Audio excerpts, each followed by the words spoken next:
It's time for our database predictions for all 14 games in Week 10. These predictions are based on a model I call my points model. This model uses advanced drive statistics like points per drive, number of drives per game, drive success rate, and so on. And what's different from this model than my spread model is this only uses data from the current season. The stats are then adjusted for the opponent's strength, but not just that, they're actually adjusted league-wide. One of the downsides of this model is it does not include injuries, and it does include the big trades that just happened in Week 10. So when we look at the predictions, we're going to make sure I mention the injuries and any significant trades. But one of the biggest advantages of using data is it removes a human bias. It removes any kind of fandom from your decision making. It only relies on the data and the stats that have accumulated in this season so far. Now, one more thing I want to mention, I'm going to give the predicted points for each team. This will give us a number for the spread and for the total. I'm going to compare those to the numbers that we're getting so far from the sports books, and we can use these numbers to make bets on the spread and the total. So I'm going to have a spread bet and a total bet for every single game.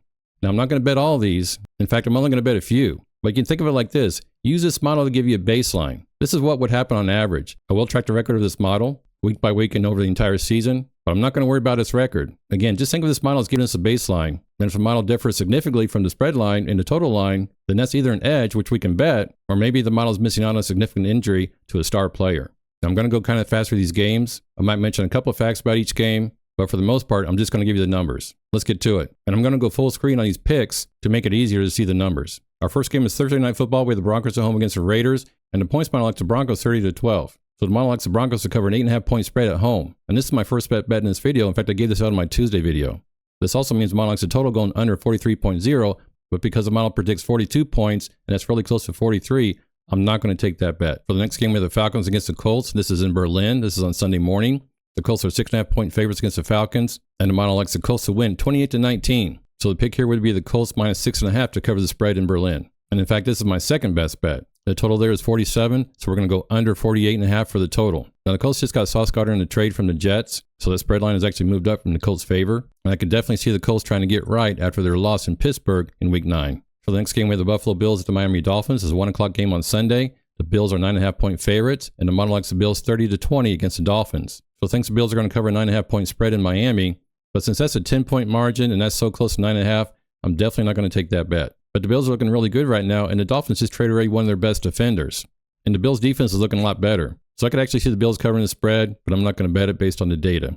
For a total of 50, the model would go under 50.5, but again, that's too close. The next game we have the Giants at the Bears. The Bears are 4.5 point favorites at home, and the model likes the Bears 27-21 against the Giants. That's a 6 point margin, and that more than covers the spread. And this is my third best bet already. I'm taking the Bears minus 4.5 at home against the Giants. The total there is 48 points, so the model will pick over 46.5. The next game, we have the Red Hot Panthers at home against the Saints. After an impressive win in Green Bay, the Panthers are now 5.5 point favorites at home against the Saints. But the model puts the score at 24-20 for the Panthers. So it picks the Saints to cover a 5.5 point spread. But this again is where I would not follow the model. The Saints just traded their second best receiver, Rashid Shaheed, and the rookie quarterback Tyler Shuck for the Saints really had a good connection with Shaheed. He targeted him 9 times in Week 9. So obviously the Saints are tanking their season. And I'm not going to take this pick either. In fact, I already picked the Panthers minus 5.5 on my Tuesday video due to a very favorable trend. But the model has 44 for the total, so we're going to go over 39.5 points. That might be a good bet there, but again, I do not trust the Saints after all the trades they made. The next game, we have the Browns on the road against the Jets. The Browns are 2.5 point favorites.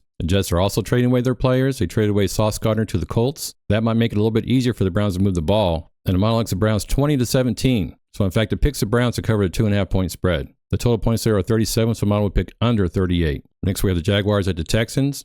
And it was just announced this morning that C.J. Stroud is going to be out this week. So the Texans are now 1.5 point underdogs at home. Again, the model is based on the previous 9 weeks. So most of that data is based on C.J. Stroud playing. The model likes the Texans 24-17 over the Jaguars. But because of that injury and C.J. Stroud not playing, I'm not going to take this pick. The model has 41 for the total, which is well over the 37.5 points given by the sports books. The next game, we have a really exciting game. We have the Patriots on the road against the Bucks. The Bucks are 2.5 point favorites at home, and the model likes the Bucks to win 23-22. So that means it's picking the Patriots plus 2.5 to cover the spread. And I really like this pick. It's not going to be a best bet, but I really like what Drake May is doing in New England, and I can see them moving the ball in the air against the Bucks defense. The model has 45 points for the total, so that's under 48.5. The next game is a very exciting game with the Baltimore Ravens on the road against the Vikings. The Ravens are 4 point favorites. Despite what the Vikings did in Detroit last week, they're now home underdogs against the Ravens. And that kind of makes sense when you see how the Ravens are getting healthy in the defense. And of course, Lamar Jackson is back. And based on the data so far, the model likes the Ravens to win 27-21 in Minnesota. So it's picking the Ravens to cover a 4 point spread. And that is my fourth best bet. With 48 points total, it's going to go under 49.5. This is another very exciting game with the Cardinals on the road against the Seahawks. The Seahawks are 6.5-point favorites at home, and we just learned this morning that Kyler Murray is going to go on injured reserve. But I think that's actually a good thing for the Cardinals offense. Jacoby Brissett is looking really good. And the model likes the Seahawks to win 24-21. So the model picks the Cardinals with 6.5 points. The total here is 45, so it's under 45.5 points.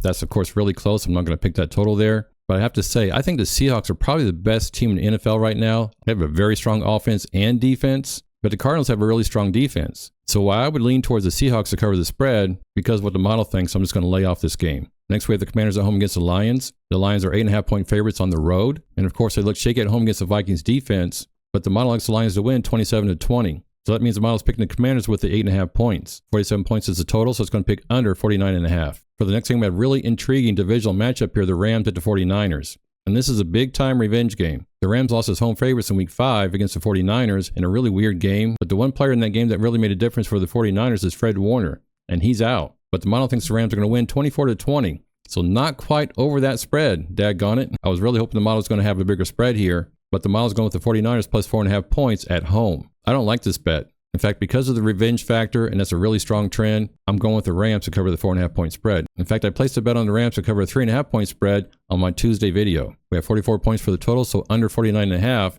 And this total under 49.5 is going to be my 5th best bet for this video. That's right, I'm picking a total this time. This is a divisional matchup. And while I see the Rams moving the ball pretty easily against the 49ers, I could also see some turnovers, just like we had in Week 5. On Sunday night, where the Steelers on the road against the Chargers are 3-point favorites at home, and the model likes the Chargers to win 24-23. That's just a 1-point margin of victory. So the model picks the Steelers plus 3.0 to cover the spread. The total there is 47 points, so the model picks over 45.5. In our final game on Monday night, we have the Eagles on the road against the Packers. Another great matchup. Of course, the Packers just lost at home against the Panthers, but they're now 2.5-point favorites on Monday night against the Eagles. And the model thinks the Packers are going to win 23-21. That's a really tight game. But regardless of that, the model is picking the Eagles plus 2.5. 44 points for the total, so under 44.5. Now, these are really close. The spread margin of victory and the total points are just a half point off from the actual sportsbooks lines. Because it's so close, I'm not going to bet this game. And that's it for our model picks. I hope you enjoyed this video. Let me know what you think about this new format and this model. Did it help you make a decision on one of your bets? Let me know in the comments below. Good luck in Week 10. Let's go!